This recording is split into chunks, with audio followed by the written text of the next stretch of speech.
Robert E. Quinn is the Margaret Elliot Tracy Professor Emeritus at the University of Michigan Ross School of Business. His research and writing focuses on purpose, leadership, culture, and change. He's one of the co founders of the field of positive organizational scholarship, and he's a co founder of the Center for Positive Organizations. He's in the top 1% of professors cited in organizational behavior textbooks. You can't really go into a textbook without stumbling across this guy.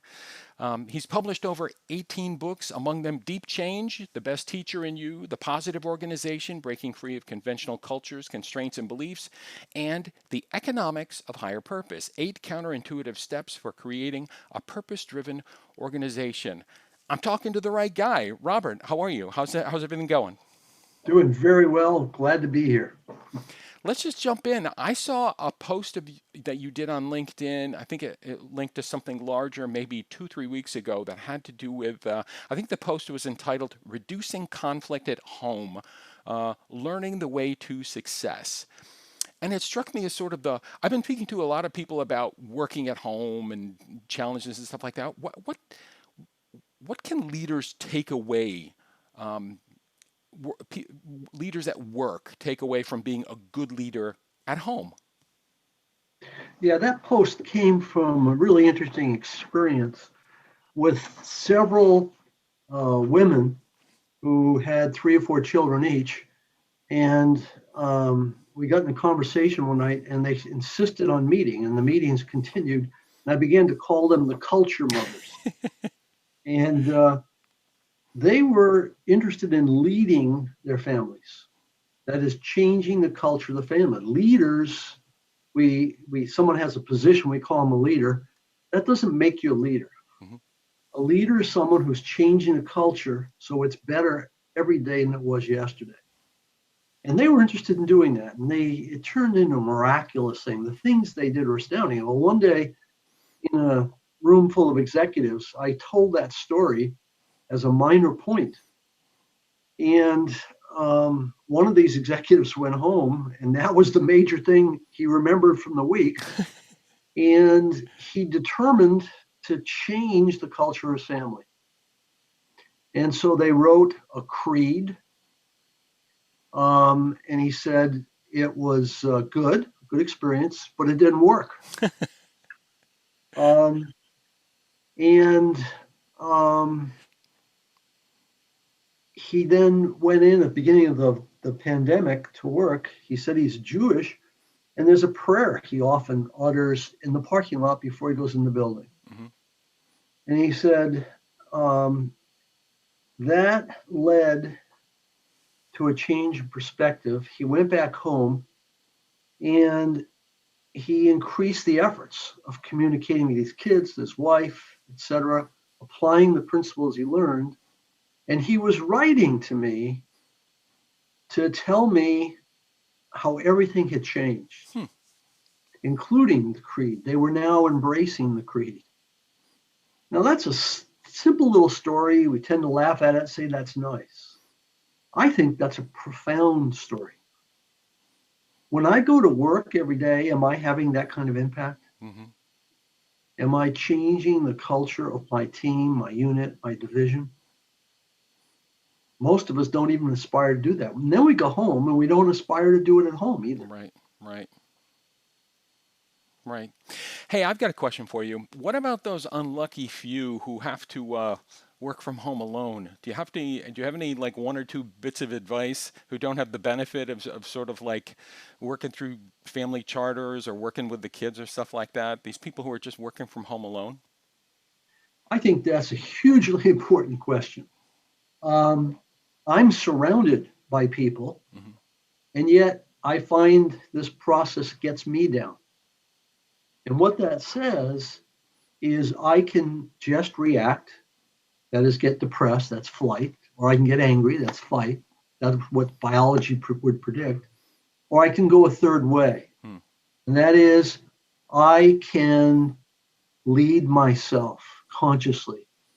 And then the question is, what's my highest purpose? What result do I want to create that's going to make a difference? Question two, am I internally directed? am I living my values, even as a person alone in this apartment? And am I doing something that makes a difference? 3, am I other focused? Do I understand the deepest needs of interests of some group of people that I'm serving? And then 4, am I externally open? Am I learning from them as well as influencing them? Now, if you answer those 4 questions, you instantaneously self-elevate. You become a proactive essence instead of a reactive essence. That's hard work. We don't do that because it's hard work, Right. but it makes all the difference. Excellent. Thank you. Thank you for sharing that. And just as a final question, Robert, I'm going to ask you the question I ask everybody, which is during this moment of high flux, whether it's COVID or a lot of this social justice protesting that's going on, or the economy being the shape it's in, what lessons have we learned that we must not forget? I want to share with you a brief story. Sure. Years ago, I invented an exercise, and I've run it hundreds and hundreds of times with executives from all over the world. So these are highly differentiated people coming in, they're total strangers. And I tell them I want them to go into a room together and tell each other their core stories, their 3 core stories. And they say, what's a core story? And I say, a core story is a story at the very center of your identity. If you tell it, everyone else in the room knows who you really are. And then I share 3 examples from my own life because they're all paralyzed when I give this assignment. And they're very intimate, vulnerable stories that I tell. And then I explain why we're doing it. And then I send them into a room. And 99% of them muster the courage to do it. And so they do 3 rounds, they tell their stories. And inevitably, when they come out of that room, they are profoundly transformed. And what they've discovered is the person sitting next to them from India on their left, and the person from Africa on their right, and the person across the table from Asia are telling the very same stories that they lived in their life. And what they discover is the great commonality of humankind. And when they make that discovery, their entire paradigm changes. And they can't stop talking about this exercise. And then they say things like, oh, if we could only do this at work, you've created a situation where we did it here, but it could never be done in a statement of fear. Right. You and I are full of fear. And so there's a Black Lives Matter movement, and it creates fear in people. There's a pandemic, and it creates fear in people. Someone in another country does something, it creates fear in people. And we go into conventional thinking, survival thinking.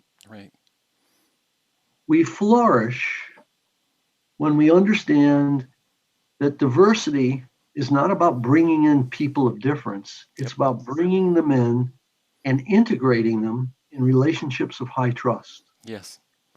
We can't do that unless we have the vision predicated on what I just said. That is an understanding of the deepest needs of humankind. We are thirsty for leaders who can do that. And all over the world, we have leaders who can't do it. They're creating division. They're living in conflict, and they don't know how to resolve it because they don't have the vision. And every one of us can do that.